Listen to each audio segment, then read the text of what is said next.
Alright guys, welcome back. Today I got a quick video for you all comparing the Razer Gen 2 1:6 versus the Razer Gen 3 1:10. These optics obviously get compared to each other a lot. You know, one's the Gen 2, one's the Gen 3. They kind of naturally fall into that comparison, and people kind of wonder, which should I get for what, or which one's better. I don't think one is better than the other, but I do think they both have some very distinct strengths.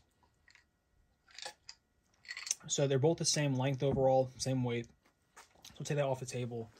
The biggest difference is, of course, the magnification range. So one is a 1:10, one's a 1:6, right? The Gen 2 is a 1:6. And then you have a second focal plane on the 1:6 and a first focal plane on the 1:10. So straight up, bottom line up front, guys, the 1:6 is a better, like, do-all optic. I look at this one as this is a red dot with a magnifier that has a reticle. Right? Think of it that way. This thing should be living on 1x.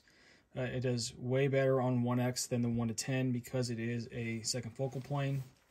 It is like the closest to a red dot that I've seen in any LPVO.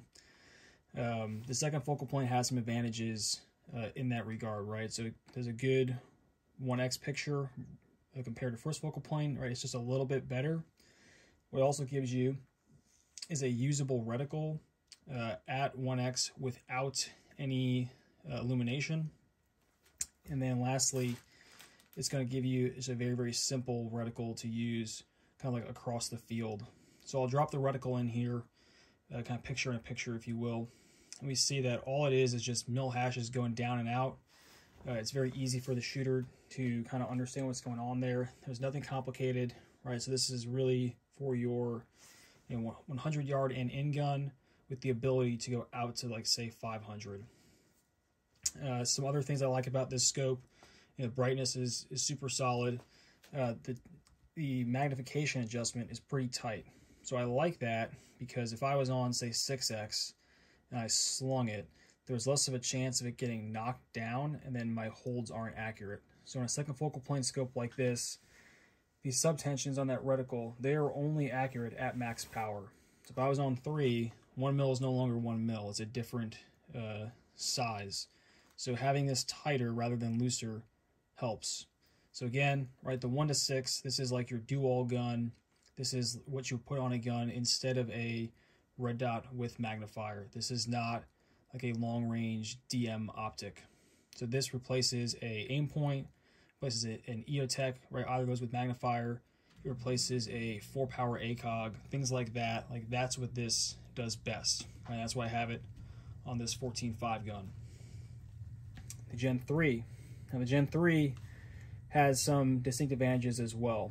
So first off, it's a 34mm tube, so it's gathering more light, right? We have a much smoother adjustment, right? Because it's a first focal plane reticle.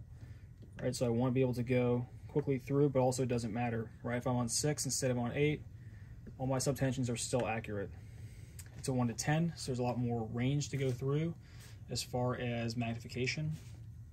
And the big thing we'll see with this is the reticle, right? So right now I'll drop that reticle in there, and we see where we have a Christmas tree coming out. We have large hash marks for mils. We have a smaller hash mark for the half mil increments going vertically. Then all the way out, right, we got all those marks showing us where we can hold either for wind, for spin drift, anything crazy like that. And it goes all the way down to 10 mils. So this is a optic, right, that you can shoot holds all the way through the max effective range of the rifle. So for a 5.56 gun, shooting 77 grain Mark 2.62, right, Black Hills stuff, you can go to 1,000 and the hold is 13 mils. Now that's pretty wild going out there. The hold, for 1,000 probably isn't super relevant, but the point being that if you got 10 mils of hold in the scope, you got more than enough to shoot, right, max effective with this. I like this one as well, right? It is super daylight bright, just like the Gen 2. Right, dialing down to 1x, it's still a pretty usable reticle, but it's not as usable as those crisp crosshairs on the 1:6. I say that this optic, bottom line, like, this is like a good DM gun. So this is it for a gun that I want to shoot to 100 and beyond with, right? That's like where this thing lives in, right? And it can go back down to 100 and in, right? So it's optimized for further than 100, capable of less than 100. Optimized for less than 100, capable of beyond 100. This thing replaces your Night Force 2.5 to 10, right? It can sub in for your, higher magnifications, 3 to 12, whatever you have on a gun that maybe is just a little bit too much glass, but you want something that still has some magnification. That's where this optic fits in. Both of them are great. I really like them. I've had 2 of these, right? So I just got the E model, the lighter one, after having the heavier model for a long time. I still like my 1 to 10. I think you guys just got to understand, what is your application, and then go with the optic. A lot of times guys are like, hey, I bought a fill-in-the-blank gun. What kind of optic should I put on it? Really the question is, I am doing this mission. What optic matches that? So pick your optic based on your mission. Make a good decision. I think either of these are great. You just got to know how they are optimized going into it. All right, guys, I'm sure I missed some things, but let me know what you want to know in the comments section, and I'll either make another video or I'll drop some responses. Thanks.